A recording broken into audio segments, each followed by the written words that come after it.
नमस्ते, सलाम, सत श्री अकाल। मंजू मेहता टॉक शो चलो छू लें आसमां में आपका स्वागत है। मैं लेके आ रही हूँ आपके लिए रहस्यमयी और ज्ञानवर्धक जानकारी, वो भी देश विदेश के मेहमानों के साथ। तो जल्दी से चैनल को सब्सक्राइब कर लीजिए और वीडियो को शेयर करना मत भूलिए। Thank you. नमस्कार, आज फिर आपका स्वागत करती हूँ मैं मंजू मेहता टॉक शो चलो छू लें आसमां। हमारे साथ आज फिर जुड़ गए हैं सरबजीत सिंह जी, जो वास्तु के एक्सपर्ट हैं, और आज हम इनसे एक अलग टॉपिक पे इनसे जानकारी हासिल करेंगे। सत श्री अकाल, विधानजी वास्तु एनालिस्ट सरबजीत सिंह, धन्यवाद, थैंक यू। स्वागत है आपका सर। थैंक यू सर, आज हमें आपसे ये जानना है कि जब हम कोई भी मंदिर जाता है और वहाँ अलग अलग तरीके से माथे टेके जाते हैं, तो आज हमें माथा टेकने पर आप जानकारी दीजिए कि माथा कैसे टेका जाता है और उसका क्या मतलब होता है। देखिए, दुनिया जाती है माथा टेकने, भरे पड़े हैं मंदिर, कहीं भी चले जाओ, हिमाचल चले जाओ, केरला चले जाओ, तमिलनाडु चले जाओ, महाराष्ट्र चले जाओ, सभी जगह माथा टेकना। पर एक विधि बताता हूं आपको। विधि क्या है, क्रमियां बताऊंगा आपको। आप देखिए, जो मंदिर हमारे प्राचीन मंदिर हैं, जिनका नाम है, जहां मन्नतें पूरी होती हैं, तो वहां लोग माथा टेकने तो जाते हैं। अगर कोई व्यक्ति जब किसी जगह पे, पवित्र जगह पे माथा टेकने चला गया और वहां पे ही रूम लेके रह रहा है और साथ में वो जब शौचालय करता है ना, तो वो दोष में आ जाता है। बात समझे? कितनी गहरी बात बता रहा हूं कि जब कोई व्यक्ति किसी भी जगह पे जो मान्यता है, जिसकी जहां मन्नतें पूरी होती हैं, अगर वहां जाके आप साथ में शौचालय भी कर रहे हो उसके आजू बाजू कहीं, तो लाभ नहीं है, पुश्ते तक भोगेगी ये दोष। कभी भी उपाय बताता हूं आपको, कभी भी किसी भी जगह पे जिसकी मान्यता है आप जाते हो, तो श्योर करो कि आप 10-12 किलोमीटर दूर रहो उससे। स्पेशल वहां से चलो, माथा टेक के अपने रूम में 10-12 किलोमीटर दूर वापस आ जाओ, तब आप शौचालय कर सकते हो। अगर आप पवित्र जगह पे जाके शौचालय करते हो तो आप दोष में हो, तो माथा टेकने का लाभ नहीं, उल्टा आप दोष लेके घर आते हो। तो ये चीजें होती हैं। अब मैं एक चीज बताता हूं, देखो, इसके साथ कई लोग ना ब्रह्मांड से अपनी विश पूरी करने के लिए मन्नतें मांगते रहते हैं, और ये मन्नतें पूरी होती भी हैं, क्योंकि मदर अर्थ है हमारी, वो हमारी विश पूरी करती है। आप एक चीज सोच के बताइए कि हमारे यहाँ पे जितने भी मंदिरों में बाहर मंगते बैठे हैं, जो मांगते रहते हैं, तो उनकी आवाज इस ब्रह्मांड में नहीं जाएगी? जाएगी ना। तो उनका मांगना मांगना मांगना, ये हमें दे जाए, ये हमें दे जाए, ये हमें दे जाए, तो ये मंगतापन हिंदुस्तानी के हर के मन में है, दिमाग में है, वो मांगता रहता है, मांगता रहता है, मांगता रहता है। तो ये भी तो मैनिफेस्ट हो रही है। तो एक मांगना, एक लालचपन, ये इनबिल्ट मिल गया हिंदुस्तान को। मांगना और लालचपन ये इनबिल्ट हो गया हर हिंदुस्तानी के। दो चीजें हैं जिसके दम पे आप आगे बढ़ सकते हो, समर्पण, लगन और समय। अगर आप किसी विद्या को देते हो तो ज्ञान के दम पे ही कोई प्रॉब्लम सॉल्व होती है। मैं हमेशा कहता आया हूं कि ज्ञान के दम पे ही प्रॉब्लम सॉल्व कर सकते हो, अन्यथा नहीं होगी। तो क्या चीजें हैं? एक चीज आपको मंदिर के साथ और जुड़ के बताता हूं, आपसे क्वेश्चन करूंगा मैं ये। कितनी दुनिया है जो ट्रेनों में भरी पड़ी है, कोई तीर्थ स्थान पे जा रही है, कोई किसी तीर्थ स्थान पे है, कोई किसी तीर्थ स्थान पे है। तो मुझे सोच के ये बता दो बस आप कि इतनी दुनिया जब तीर्थ स्थानों पे जा रही है, तो इसमें लाभ किसका? तो आपसे मंजू मेहता टॉक शो, आपको क्वेश्चन है ये कि किसका लाभ? सोच के बताओ। आंसर अभी दूंगा मैं बताऊंगा। लाभ तो सर सबका लाभ हो रहा है ना। जिस चीज में हम जर्नी कर रहे हैं, ट्रेन है, बस है, या जहाँ हम जा रहे हैं, रह रहे हैं, उनका लाभ है। ये आप बड़े छोटे लेवल की बात कर रहे हो। कहते हैं ना, सबका साथ सबका विकास, वो तो हो ही रहा है, क्योंकि आप खर्चा कर रहे हो, ट्रेन चल रही है, किसी पेट्रोल वाले को दे रहे हो, कार ले ली, सर्विस वाले को दे रहे हो, पेट्रोल वाले को दे रहे हो, या आप पंचर वाले को दे रहे हो, तो इसके साथ ही तो चलता है, आदान प्रदान चलता है। पर इसमें लाभ पता किसका होता है? सरकार का। सरकार का लाभ क्यों है कि अगर सारी जनता मंदिर गुरुद्वारों के चक्कर लगाएगी तो जागे वो कब? सरकार को जो करना चाहिए, जब उससे मांगोगे नहीं, जब तक बच्चा रोता नहीं, माँ दूध नहीं देती, तो आप तो लगे हो मंदिरों गुरुद्वारों में चक्कर लगाने, मंदिरों में जा रहे हो, तीर्थ स्थानों में जा रहे हो, तो लाभ किसका? सरकार का। तो वो सरकार कहती है कि ये यहीं पचड़े में फंसे रहें, हमारी तरफ देखें नहीं हम क्या कर रहे हैं, तो सरकार का लाभ है ये। तो जागो, जागना है आप लोगों ने। देखो एक चीज को समझो, इस धरती पे सोना क्या हर जगह निकलता है? कोला क्या हर जगह निकलता है? अच्छी क्वालिटी का सेब क्या हर जगह है? तो धरती की ऊर्जाएं हैं ना अलग अलग। तो जब आप किसी गुरुद्वारा में जाते हो या मंदिर में जाते हो, वो कुदरत, अगर वो आपका एनर्जी वाला स्थान है, उस पर आपने वो मंदिर बना दिया, तो आपकी डिजायर पूरी हो जाती है। एक्चुअल में वो एनर्जी का स्थान धरती का है। अगर आप किसी चीज को श्रद्धा से मांगते हो, मगर वो काम आपकी श्रद्धा कर रही है। जब आप पुरातन में चले जाए, हम पीछे चले जाए, पीछे पीछे पीछे पीछे, तब तो कोई मंदिर नहीं था, जीवन तो तब भी चल रहा था, डिमांड तो उसकी तब भी पूरी हो रही थी।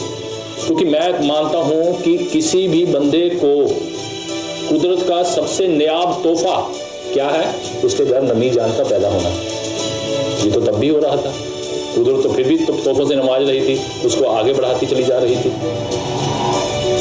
तो जब वो श्रद्धा से कुछ करते हैं, उस परमात्मा से जो पहले से था, जो एक ओम है वो पहले से था। तो जब ये पॉपुलेशन बढ़ जाती है ना, तो उनको कंट्रोल करने के लिए कुछ और चीजें साथ में ऐड हो जाती हैं। तो ये वो वाली चीजें हैं जो ऐड हो चुकी हैं। आपके अंदर ही है रब, आपके अंदर ही है रब। जब आप मुसीबत में होते हो, जंगल में होते हो, तो मुसीबत में उस प्रभु का नाम लेते हो, पुकारते हो उसको, कहते हो मेरी रक्षा कर, तभी तो वो करता है। तब आप कदम अंदर में होते हो, कोई तीर्थ स्थान में थोड़ी होते हो।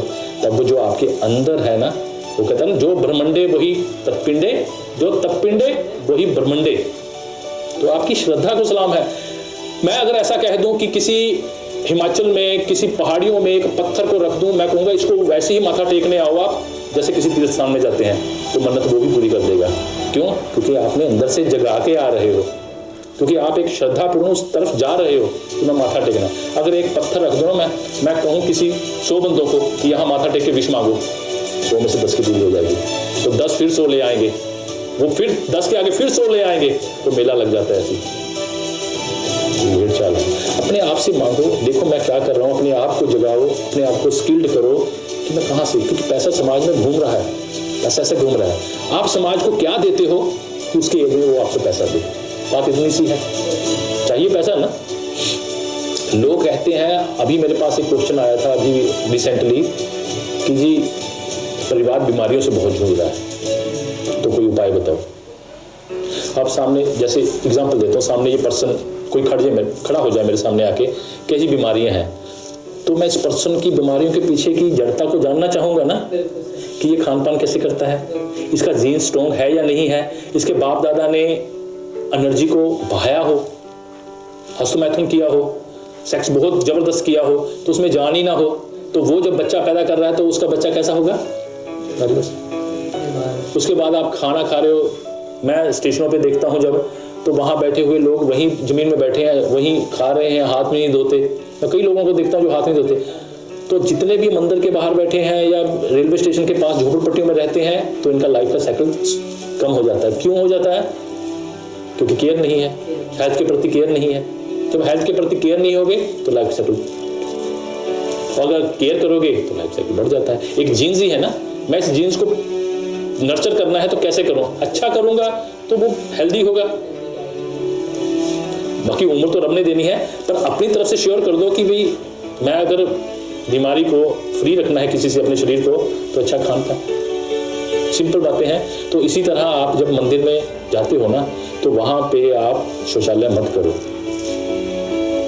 अगर शौचालय करोगे तो आप दोष में आ जाओगे, क्योंकि मेरी गहरी रिसर्च है ये कि आप अपने पानी को, गंगा मैया को गंदा मत करो, उसमें कूड़ा मत गेरो, उसमें कागज मत गेरो। कई लोग तो ऐसे हैं, पंडित कई लोगों को बता देते हैं कि अगर आपके ऊपर दोष आ रहे हैं तो अपनी जन्म पत्री को फाड़ो, उसको गंगा मैया में फेंक दो कि वो आपके सभी ग्रह शांत हो जाएंगे। तो भाई जिन लोगों की जन्म पत्रियां नहीं बनती थी पहले, तो क्या ग्रह चक्र उनके काम नहीं करते थे? आपके पाड़ने से तो उल्टा और दोष में आ जाओगे, क्योंकि आपने कागज और स्याही को गंगा में बहा दिया, उसको और दूषित किया, स्याही से दूषित किया और साथ में कागज से दूषित किया। वो आगे चलता चलता चलता कहीं और अटक जाएगा, कहीं और किस चीज को खराब करेगा, पानी को ही खराब कर रहा है। तो आप अगर ऐसा करोगे तब भी दोष में हो। मैंने कहा ना पितर दोष, पिछले वीडियो में कहा था मैंने कि पितर दोष कई प्रकार के होते हैं। अगर कोई बंदा कुत्ते को मार रहा है ना, वो भी दोष में आ जाता है। अगर आप किसी चीज का दुरुपयोग कर रहे हो, वो भी दोष में है। अगर आप किसी को आगे बढ़ने में किसी पर्सन की टांग खींच रहे हो, उसको दबा रहे हो, तो भी ये भी दोष है। तो इसी तरह आप जागो, मैं कहता हूं जागो, इंडिया जागो। कभी भी किसी धर्म स्थान पे जाओ तो वहां पे शौचालय मत करो। कहीं मैंने देखा है गंगा किनारे ही होटल हैं, वहीं पोटी करी जा रहे हैं, साथ में माथा टेक दिया। तो यार गंगा साथ में बह रही है, आप वहीं पे यार लगे हुए हो। जरा सोचो इसके ऊपर। अगर ऐसा सोचोगे तब दिक्कतों से पार हो पाओगे, अन्यथा फिर आपका कुछ नहीं हो सकता। फिर आप पंडितों के चक्कर लगाओगे, वास्तुशास्त्रियों के चक्कर लगाओगे कि मैं यहाँ तकलीफ में हूँ, मेरी ये ठीक कर दो, वो कर दो, वो कर दो। सर आपने बहुत सही बातें बताई, बट मेरा एक सवाल और है जी। और शायद सारे दर्शक भी हमारे जानना चाहते हैं कि जो लोग शहर में अपने मंदिर गुरुद्वारे में जाते हैं, जो जहाँ रहता है उसके आसपास मंदिर गुरुद्वारे होते हैं, वहाँ हो जाते हैं, माथा टेकते हैं, तो माथा कई बार लोग सिर्फ हाथ ऐसे नीचे करके और माथे पे लगा देते हैं, कई लोग माथा नीचे झुक के माथा लगाते हैं और कई बार लोग नीचे लेट जाते हैं पूरा। जी। तो कौन सा तरीका सही है और कौन सा तरीका हमें अपनाना चाहिए और कौन सा नहीं अपनाना चाहिए, और ये जो अलग अलग तरीके हैं इनके मतलब क्या है? अब इसका जवाब आप ही देना। कोई आपका रिलेटिव आए, दूर से ही आपको जो भी आप रिश्ते में लगते हो, मामी, चाची, ताई, तो चाची पैरी पोना है, कोई आगे हाथ लगा देगा, कोई आपके पैर पकड़ेगा, चाची दिल से, कोई लेट जाएगा। तो आप ये सोच के बताओ कि आपकी श्रद्धा किसके प्रति जागेगी? तो दूर से कहेगा, जिस तरीके से करेगा आएगा और करेगा तो उसके लिए ज्यादा सिंपल बात है। जो बंदा झुक रहा है तो इट मीन उसका मन कितना कोमल है, वो उसको रब मान रहा है। तो रब को मानते हुए अपने पिता के पिता, पिता के पिता, क्योंकि हमारे पूर्वज थे तब भी रब थे, तब भी वो इनको ही पूजते थे। तो वो झुक रहा है तो श्रद्धा भाव उसका ज्यादा है, वो तो श्रद्धा है आपकी। जो ऐसे कर रहा है तो इट मीन उसमें अभी कमियां हैं, वो अपने आप को कुछ और मान रहा है, उसके अंदर कुछ आकड़, कुछ ईगो, कुछ ईर्ष्या है अभी। ये उसके एक्शन से पता चल जाएगा। कोई बंदा सामने पत्थर पड़ा है, कोई तो ऐसे उठा के ऐसे रख देता है, कोई ठोकर लगाता है, तो आप सोच के बताओ, वृत्ति तब समझ आती है ना कि ये बंदा अगर ठोकर लगा रहा है तो ये दिमाग से कई कमियां हैं इसमें। तो सिंपल है, किसी बंदे को पहचानना, उसके एक्शन से पहचान लेना कि इसमें श्रद्धा कितनी है।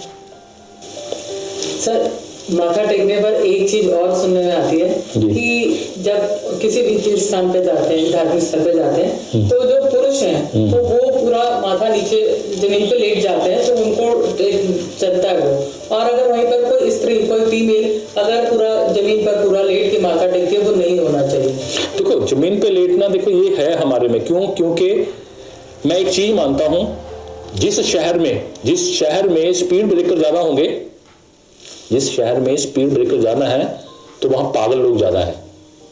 क्यों? क्योंकि उनकी वजह से स्पीड ब्रेकर लगाए, उनकी वजह से लगाने पड़े ना, कि ये तेज गाड़ियां चलाते हैं, समझते नहीं रूल को। तो क्या है, इसी तरह जब पागल लोग ज्यादा हैं तो वो स्त्री को कुछ और नजर से देखते हैं। जब स्त्री लेट जाएगी तो लेटने से वो चीजें देखते हैं, उनके वल्गैरिटी होती है, वो गंदी नजर से देख रहे होते तो इसलिए कर नहीं पाती, और समाज भी रोक देता है कि आप ये पोस्चर है आपका, ये ठीक नहीं लग रहा, आप ऐसे दिख रहे हो। तो इसमें है ना कुछ माइंड में। तो फिर भी मैं कहूँगा हमारा समाज जैसा है, चलने दो, अपने आप बदलाव आएगा। पर आप माथा जरूर लगाओ, जैसे हमारे गुरुद्वारा साहब में माथा टेकते हैं ना, क्योंकि इसको दशम द्वार कहते हैं, दशम द्वार कहा गया है। ये जागृत करना होता है, यही तो जागृत करना है, सारा खेल इसका ही है। हमारी बॉडी में 9 द्वार है, 9 द्वार हैं, 7 यही हैं, 2 2 4 2 6 और 7, 2 नीचे हैं, 9, तो ये 10। तो इतने में 7 है तो कितना है कि सारा खेल इसका ही है। अगर मैं ऐसे हाथ हिलाना चाह रहा हूं, मैं ऐसे कहूं ऐसे हाथ ऊपर हो, तो यहां से कमांड गई। तो जगाना तो इसी को है, जो हमारा पिट्यूटरी ग्लैंड और पीनल ग्लैंड है जो पीछे है। तो ब्रेन तो वही है, जो हमारी इंटेलेक्चुअलनेस है वही है, जगाना तो उसको ही है ना। तो यहाँ माथा जरूर, ये कारण है कि अगर ये लग जाए जमीन पे, रब के आगे झुक जाए, तो इसके जागने के चांसेस बढ़ जाते हैं। तो कहने का मतलब ये परसेंटेज में होता है 1.111, तो लोगों के ऐसे ही जागते हैं, किसी का 1 जागा हुआ, किसी का 2 जागता है, किसी का 3 जागता है। पर जितना वो जगाता चला जाएगा तो रब कहता है वेलकम है तेरा, मेरी तरफ आ रहा है तो मैं तथास्तु ही करूंगा, क्योंकि ये कुदरत का नियम है, वो तथास्तु करती है। वो कहती है बंदे तू क्या जो मर्जी सोच ले, अगर तेने साध बनना है तब भी मैं तथास्तु करूंगी, अगर तूने चोर बनना है तब भी मैं तथास्तु ही करूंगी।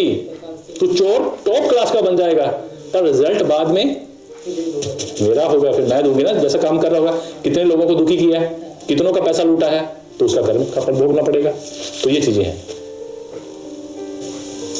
अगर आप ऐसी और ज्ञानवर्धक जानकारी आप लोगों को किसी भी टॉपिक पे चाहिए तो आप प्लीज चैनल को सब्सक्राइब करिए और कमेंट्स करना मत भूलिए, वीडियो को शेयर जरूर कीजिए और लाइक करना मत भूलिए। Thank you.